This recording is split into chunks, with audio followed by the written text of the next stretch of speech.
ఈ మధ్య అందరూ కాలికి నల్లదారం కట్టుకుంటున్నారు. ఒకప్పుడు చిన్న పిల్లలకు మాత్రమే దిష్టి తగలకుండా ఇలా నల్లదారం కట్టేవారు. కానీ ఇప్పటి కాలంలో పెద్దవారు కూడా ఫ్యాషన్ పేరుతో రకరకాల పూసలతో కలిపి నల్లదారాన్ని కాలికి కట్టుకుంటున్నారు. ఇలా అందం కోసం నల్లదారాన్ని అందరూ కట్టుకోవచ్చా? ఇలా కట్టుకోవడం వలన ఎవరికి లాభం, ఎవరికి నష్టం అనేది చాలా మందికి తెలియకుండానే నల్లదారాన్ని కట్టుకుంటున్నారు. అసలు నల్లదారాన్ని దిష్టి, చెడు శక్తుల దృష్టి మనపై పడకుండా మంచి జరగడానికి, నెగెటివ్ ఎనర్జీని దూరంగా ఉంచడానికి కట్టుకుంటారు. అయితే ఈ రాసుల వారు పొరపాటును కూడా కాలుకు నల్లదారం అనేది అస్సలు ధరించకూడదు. తెలిసి కానీ తెలియక కానీ ఈ రాసుల వారు కాలుకు నల్లదారాన్ని పొరపాటును కూడా కట్టుకోకండి.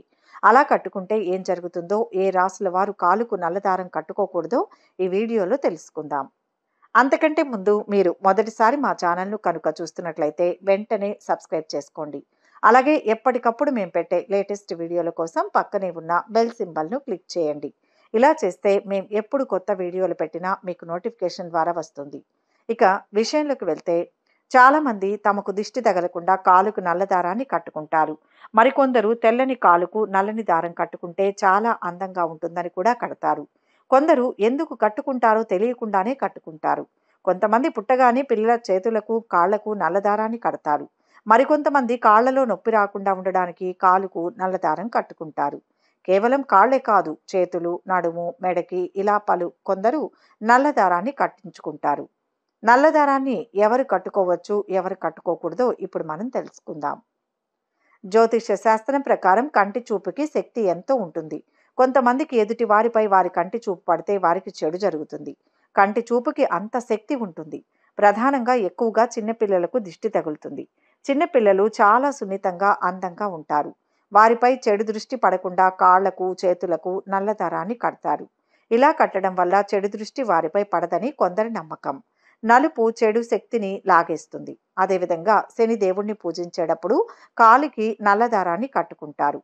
దీంతో రాహు, కేతు దోషాలు దగ్గరకు రావని కొందరు పేర్కొంటున్నారు. కొంతమంది జీవితంలో ఆర్థిక సమస్యలు ఉంటాయి. అలాంటి వారు మంగళవారం రోజు నల్లదారాన్ని కట్టుకుంటే ఆర్థిక సమస్యలు తొలగిపోయి ఇంట్లో డబ్బు కొరత ఉండదని నిపుణులు పేర్కొంటున్నారు.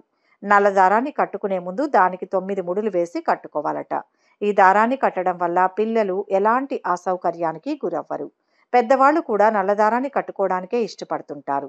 నల్లదారాన్ని కట్టుకున్నాక గాయత్రి మంత్రాన్ని జపిస్తే ఆ దారం మరింత శక్తివంతంగా తయారవుతుందని జ్యోతిష శాస్త్ర నిపుణులు చెబుతున్నారు.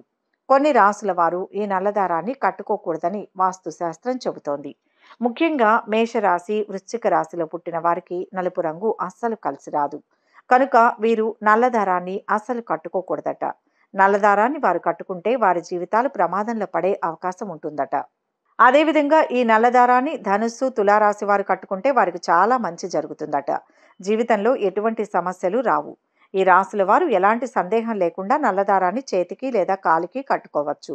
కానీ ఇది కొన్ని రాశుల వారికి మాత్రమే మంచి చేస్తుందని, మిగతా వారికి చెడు చేస్తుందని జ్యోతిష శాస్త్ర నిపుణులు చెబుతున్నారు. నల్లదారాన్ని ధనుస్సు రాశి, తులారాశి, కుంభరాశి వారు మాత్రమే కట్టుకోవడం వలన వారికి చెడు దృష్టి నుంచి ఉపశమనం లభించి మంచి ఫలితాలను ఇస్తుంది. ఆర్థిక సమస్యల నుంచి ఉపశమనం లభించి ఆయురారోగ్యాలు లభిస్తాయి. వృశ్చిక రాశి, మేషరాశి వారు కట్టుకోవడం వలన మనశ్శాంతి, సంతోషం ఉండదు. ఈ రాశుల వారు అంగారకుని యొక్క అధీనంలో ఉంటారట. అంగారకుడికి నలుపు అంటే నచ్చదు. ఈ రాశుల వారు నల్లదారం కట్టుకోవడం వలన వీరికి చాలా ఇబ్బందులు ఎదురవుతాయని, చెడు జరుగుతుందని చెబుతున్నారు. అసలు నల్లదారాన్ని ఎప్పుడు కట్టుకోవాలి? శివుడికి నలుపు చాలా ఇష్టమైన రంగు. అలాగే శనికి కూడా నలుపు రంగు చాలా ఇష్టం. అందుకే శనివారం పూట ముందు రుద్రగాయత్రి మంత్రం చెబుతూ ఈ నల్లదారం కాలికి కట్టుకోవాలి. చేతికి దేవునికి సంబంధించిన పసుపు తాడు, ఎర్ర తాడు ఉన్నవారు నల్లదారం కట్టుకోవాల్సిన అవసరం లేదు. రుద్ర గాయత్రి మంత్రం చెబుతూ ఇలా నల్లదారం కట్టుకోవడం వలన చీడపీడల నుంచి దూరంగా ఉంటారు. శనీశ్వరుని యొక్క కటాక్షం లభించి కష్టాల నుంచి బయటపడతారు. ఈ వీడియో కనుక మీకు నచ్చినట్లయితే లైక్ చేయండి, షేర్ చేయండి. మరిన్ని ఆధ్యాత్మిక విషయాల కోసం మా ఛానల్ను సబ్స్క్రైబ్ చేసుకోండి.